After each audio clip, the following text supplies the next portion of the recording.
जय हिंद, जय भारत। कर्मचारी, पेंशनर्स और फैमिली पेंशनर्स के वेलफेयर से जुड़ी जानकारियों के साथ मैं रीना सुथार आप सभी का स्वागत करती हूं। अगर 8वें वेतन आयोग को लेकर आपके मन में भी यही सवाल है कि जैसे 8वां वेतन आयोग अगर 1 जुलाई 2027 के बाद लागू होता है तो हमारे महंगाई भत्ते का क्या होगा, क्योंकि फिटमेंट फैक्टर की गणना के लिए 1 जनवरी 2026 तक जो हमारा महंगाई भत्ता 60% रहा है उसी को मर्ज करके नया फिटमेंट फैक्टर तो बनेगा, लेकिन उसके बाद यानी 1 जनवरी 2026 के बाद जो हमारे महंगाई भत्तों में बढ़ोतरी हुई है उसका क्या होगा। चलिए आज के इस वीडियो में इस पूरे गणित को समझाती हूँ। इसके साथ साथ हम कुछ सवालों के जवाब देखेंगे जो हमारे पेंशनर्स और फैमिली पेंशनर्स ने कमेंट्स के माध्यम से पूछे हैं। तो बेहद ही महत्वपूर्ण रहने वाला है वीडियो में अंत तक बने रहिएगा। इस चैनल के माध्यम से दी गई जानकारी अगर आप सभी लोगों के लिए यूजफुल रह रही है तो लाइक और शेयर कर दीजिएगा। इस वीडियो को हाइप करके हर एक कर्मचारी पेंशनर्स तक वीडियो की जानकारी पहुंचाइएगा। आप चाहें तो चैनल को ज्वाइन कर सकते हैं, लेकिन अगर सब्सक्राइब नहीं किया है जल्दी से पहले चैनल को सब्सक्राइब कर लीजिए। और ऐसा मैं इसलिए कह रही हूं क्योंकि देखिए, जैसे कि आप देख पा रहे हैं बहुत सारे पेंशनर्स, फैमिली पेंशनर्स और केंद्र के कर्मचारी ऐसे हैं जिन्होंने अभी चैनल को सब्सक्राइब नहीं किया है, यानी बिना चैनल को सब्सक्राइब किए ही जो है वीडियोस देख रहे हैं, जैसे कि आप इसको देख पा रहे हैं।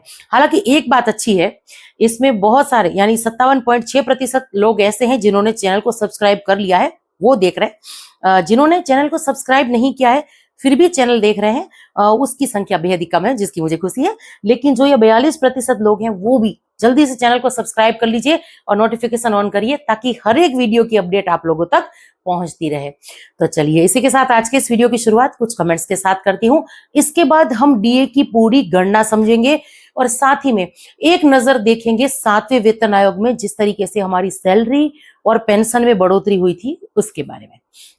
तो चलिए सबसे पहली बात, एक लिख रहे हैं कि मैम पीएमआर को भी 1 रैंक 1 पेंशन का बेनिफिट मिलना स्टार्ट हुआ है कि नहीं, क्या प्लीज इसके बारे में बात करिए कि उम्मीद है या नहीं, एक अलग से इसके लिए वीडियो बनाइए। तो जरूर से मैं हमारे पीएमआर वेटरन्स जो इस चैनल के साथ जुड़े हैं बहुत उम्मीद के साथ कमेंट्स करते हैं कि सिर्फ और सिर्फ इस चैनल के माध्यम से उनको पीएमआर केस की अपडेट मिलती रहती है। तो उन सभी से मैं कहना चाहूंगी कि आने वाले दिनों में मैं इसको लेकर डिटेल में वीडियो लेकर आऊंगी। लेकिन इस बार भी जो 21 जुलाई को सुनवाई थी उसमें हो सकता था कि जजमेंट वगैरह आ जाता, क्योंकि अच्छी खासी सुनवाई चली है। तो लेकिन फिर भी एक नेक्स्ट डेट मिली है, 25 अगस्त 2026 की डेट मिली है। अब उम्मीद करती हूं कि इस डेट को जजमेंट जो है हमारे पीएमआर वेटरन्स के पक्ष में जरूर से आएगा। बाकी जो भी अपडेट होगी इस चैनल के माध्यम से मैं साझा जरूर से कर दूंगी। चलिए अगला कमेंट है, एक लिख रहे हैं कि मैम मैं 20 साल 8 महीने और 16 दिन की सर्विस करके 2007 में रिटायर होकर आया हूं, हवलदार रैंक में पेंशन आया हूं, क्या मुझे एमएसपी नहीं मिलेगा? एमएसपी को लेकर इन्होंने यहां पर पूछा है। देखिए 2006 में यानी 6 सीपीसी में एमएसपी का फॉर्मूला लाया गया, तो जो भी पेंशनर्स 2006 में या उसके बाद रिटायर होकर आए हैं उनको तो एमएसपी का लाभ सीधा सीधा मिल रहा है। आप बता रहे हैं कि आप 2007 में रिटायर होकर आए हैं, आपको एमएसपी मिल रही है। अभी जो हमारे डिफेंस के पेंशनर्स को 2600 रुपए उनकी बेसिक में ये जुड़कर आती है, तो अलग से आपको पीपीओ में कहीं पर भी लिखी हुई नहीं दिखेगी। और अगर आप 2006 के पहले के रिटायरीज हैं और ओआरओपी के तहत आपकी जो पेंशन में रिवीजन हुआ है तो उसके माध्यम से भी आपको एमएसपी मिल ही रही है। तो ये कहना गलत नहीं होगा कि आप चाहे 1960 में रिटायर होकर आए हैं, 1970 में, 80 में, 90 में, कभी भी रिटायर होकर आए हैं, आपको ओआरओपी मिल रहा है तो एमएसपी भी मिल रही है, क्योंकि ये जो 2600 रुपए एमएसपी है ये बेसिक में इंक्लूड है, तो अलग से कहीं लिखी हुई नहीं दिखेगी। कहीं पर भी इसको लेकर अलग से कंप्लेन करने की जरूरत नहीं है। अब 8वें वेतन आयोग में ये एमएसपी जो है इस पर असर क्या करेगा, जो भी फिटमेंट फैक्टर रहेगा 8वें वेतन आयोग का वो सीधा सीधा जो 5200 रुपए है अभी ओआरएस और जेसीओस के लिए, उससे उसको मल्टीप्लाई करके एक नई एमएसपी जनरेट करेगा, यानी नई एमएसपी आएगी। अब उसके हिसाब से हम कैलकुलेट करके अलग से वीडियो जरूर से बनाएंगे। चलिए अगला कमेंट देख लेते हैं। एक लिख रहे हैं कि मैम कम्यूटेशन को कम करने के लिए क्या हलचल चल रही है और क्या कम्यूटेशन का मियाद कम होने का चांस है? देखिए हमारे देश के बहुत सारे राज्य ऐसे हैं जिन्होंने अपने पेंशनर्स के लिए कम्यूटेशन पीरियड को ऑलरेडी कम कर दिया है, लेकिन केंद्र सरकार के कर्मचारी जो पेंशनर्स हैं उनके लिए यही नियम है कि कम्यूटेशन 15 साल तक कटेगा। अब 8वें वेतन आयोग की कमेटी के सामने ये सिफारिश भी गई है, ये मांग भी गई है कि इस मांग को सिफारिश में शामिल करिए, क्योंकि स्थायी संसदीय समिति की भी ये सिफारिशें थी कि कम्यूटेशन पीरियड जो है 11 या 12 साल होना चाहिए। जैसा कि कुछ दिनों पहले हमने कुछ जानकारी मिली थी, उसके हिसाब से मैं ये शेयर कर रही हूँ। तो केंद्र सरकार के सामने ये बात पहले भी जा चुकी है। अब उम्मीद करते हैं कि 8वें वेतन आयोग की कमेटी इस विषय की गंभीरता को समझते हुए कि कैसे पेंशनर्स के लाखों लाखों रुपए फालतू में जा रहे हैं, क्योंकि 11 या 12 साल में वो पैसा कवर हो रहा है, इंटरेस्ट के साथ कवर हो रहा है, फिर 3 साल का अतिरिक्त पैसा क्यों काटा जा रहा है?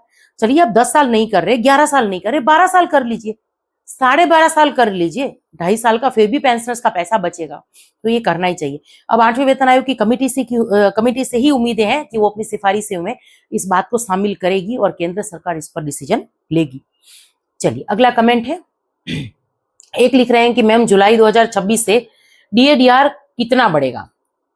तो इसको लेकर हम पहले ही बात कर चुके हैं कि 1 जुलाई 2026 से महंगाई भत्ता जो है 3% की बढ़ोतरी इसमें कंफर्म है।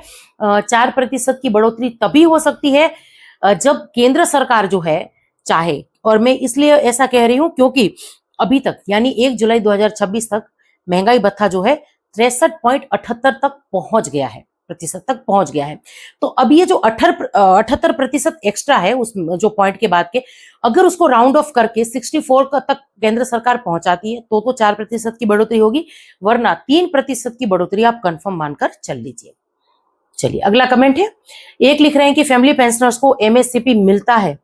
बिल्कुल फैमिली पेंशनर्स को MSCP मिलता है, और इस चैनल के माध्यम से हम सबसे ज्यादा प्रयास इसी बात को लेकर करते हैं कि फैमिली पेंशनर्स को भी MSCP या ACP को लेकर कंप्लेन दर्ज करानी चाहिए। जब से इस चैनल के माध्यम से मैंने जानकारी साझा की है, लगातार मैं इसके बारे में बात कर रही हूँ, हमारी बहुत सारी फैमिली पेंशनर्स ने CP ग्राम के थ्रू ACP और MSCP को लेकर कंप्लेन दर्ज कराई है। कार्रवाई शुरू है, पार्ट 2 ऑर्डर बनेगा, पीओ के पास ये पूरा कैलकुलेशन वगैरह जाएगा, PCDA के पास नया PPO बनने जाएगा, और हमारी फैमिली पेंशनर्स को भी बढ़ी हुई पेंशन मिलेगी, साथ में लाखों रुपए का एरियर मिलेगा।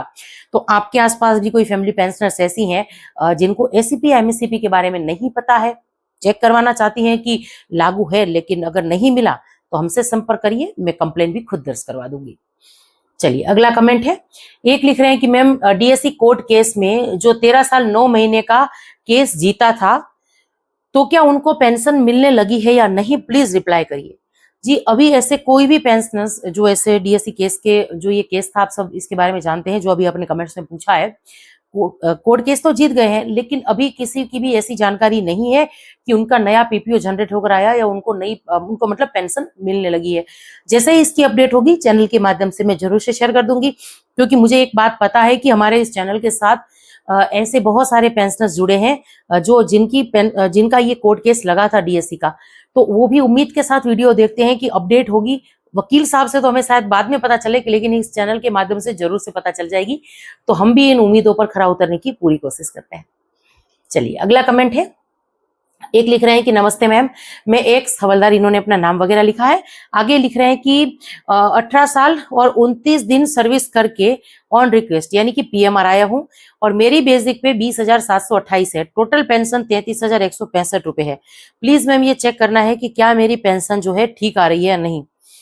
देखिए अगर आपको OROP लागू होता तो OROP की टेबल्स वगैरह है, हम उसमें चेक करके दे सकते थे, लेकिन क्योंकि आप PMR आए हैं, आपको OROP लागू नहीं है, तो आपका PPO वगैरह चेक करके फिर ही हम बता पाएंगे कि बेसिक सही आ रही है या नहीं आ रही। तो अगर आपको लगता है कि बेसिक सही नहीं है, आप हमसे WhatsApp पर संपर्क कर सकते हैं। तो चलिए ये कुछ कमेंट्स हमने साझा किए जिनके माध्यम से हमारे पेंशनर्स और फैमिली पेंशनर्स ने अपने पेंशन संबंधी सवालों को शेयर किया था। हालांकि ये कुछ ही कमेंट्स हैं जिनको मैंने आज के इस वीडियो में शामिल किया है। कल के वीडियो में मैं या आज दोपहर को जो दूसरा वीडियो में लेकर आऊंगी उसमें और जो बाकी कमेंट्स हैं उसको भी मैं शामिल करूंगी। लेकिन इसके साथ साथ देखिए मुझे बेहद ही खुशी है कि इस चैनल के माध्यम से मैं काफी संख्या में जो हमारे पेंशनर फैमिली पेंशनर्स हैं उनकी मदद कर पाती हूँ। अभी एक कमेंट से मुझे ऐसा भी आया था कि मैम सिर्फ आप ही हैं या आपका ही चैनल है जो कमेंट्स के जवाब देता है, बाकी बहुत सारे ऐसे चैनल्स हैं जो जानकारियां तो शेयर करते हैं, चाहे एडिशनल पेंशन को लेकर हो, चाहे फैमिली पेंशनर्स को लेकर हो, जानकारी तो शेयर करते हैं, लेकिन जब हम कमेंट्स करते हैं तो वो जवाब देने की भी जो है थोड़ी सी की भी तकलीफ जो है वो नहीं उठाते हैं। तो देखिए ये सब अपनी अपनी सोच पर आधारित है।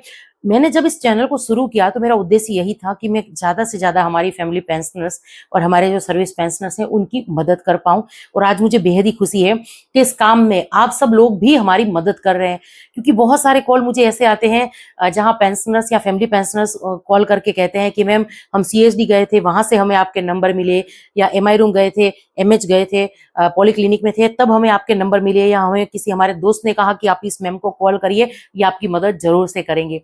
तो जो ये इस चैनल को आज हम 1 लाख से भी बाहर मतलब ज्यादा सब्सक्राइबर हुए हैं, या हमारी फैमिली हुई है, इनमें आप सब लोगों का भी बहुत बड़ा सहकार है। और इसी के लिए मैं आप सभी का तहे दिल से धन्यवाद करती हूँ। और इसी के साथ वीडियो में आगे बढ़ते हुए अब हम बात करते हैं महंगाई भत्ते को लेकर। देखिए, अभी कुछ दिनों से लगातार महंगाई भत्तों पर वीडियोस बन रहे हैं। जुलाई 2026 से 3% की बढ़ोतरी हुई, इसको लेकर या एक टेबल भी मैंने शेयर की थी कि 3% के हिसाब से बढ़ी हुई पेंशन कितनी आएगी, सैलरी कितनी मतलब बढ़ी हुई पेंशन कितनी आएगी, एरियर कितना बनेगा, हर महीने कितनी बढ़ोतरी होगी, इसके बारे में तो हमने बात की थी। लेकिन ऐसे भी सवाल आते हैं जो केंद्र के कर्मचारी या पेंशनर्स के मन में है कि अगर 1 जुलाई 2026 तक का जो 60% महंगाई भत्ता था, इसको शून्य करके हमें नया फिटमेंट फैक्टर मिलेगा, जिसकी सबसे ज्यादा शक्यता 1.92 से 2.0 तक की है। लेकिन 1 जनवरी 2026 से बाद में जो महंगाई भत्ता बढ़ रहा है, 3% की बढ़ोतरी, फिर अभी आगे भी कितनी बढ़ोतरी होगी मैं इसके बारे में अंदाजा लगाकर बात करूंगी, लेकिन उसका क्या होगा तो चलिए देख लेते हैं। सबसे पहले हम बात करते हैं 7वें वेतन आयोग में क्या हुआ था उसके बारे में। तो देखिए, 1 जुलाई 2016 से केंद्रीय सरकारी कर्मचारियों और पेंशनर्स का महंगाई भत्ता यानी DA और महंगाई राहत यानी DR, ये सैलरी में जुड़ता है, ये पेंशन में जुड़ता है, वो 2% बढ़ाया गया था। 1 जनवरी 2016 यानी वो डेट जब से 7वां वेतन आयोग लागू माना गया था। हालांकि सिफारिशें थोड़ी लेट आई थी और अगस्त 2016 के बाद जो है बढ़ी हुई सैलरी पेंशन खातों में आने लगी थी।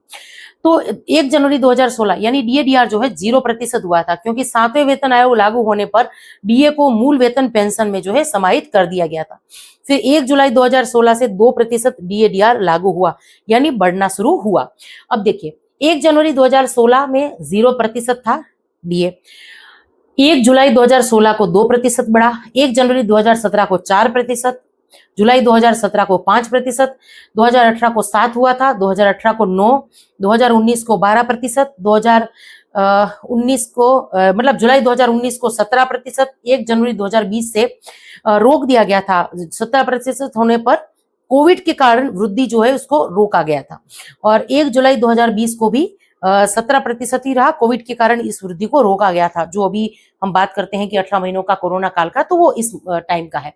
तो 1 जनवरी 2021 से भी जो है वृद्धि रोकी गई थी। इसके बाद 1 जुलाई 2021 से 28% के साथ जो है एक साथ बढ़ोतरी के बाद इसको फिर से लागू किया गया। इसके बाद आप देख पा रहे हैं 31%, 34%, 38%, 42, 46, 50, 55, 58, 60 और 63 अभी 1 जुलाई 2026 से 63% जो हुआ है। तो कुछ इस हिसाब से जो है समय समय पर महंगाई भत्तों में 3%, 4%, 5% की बढ़ोतरी हो रही थी।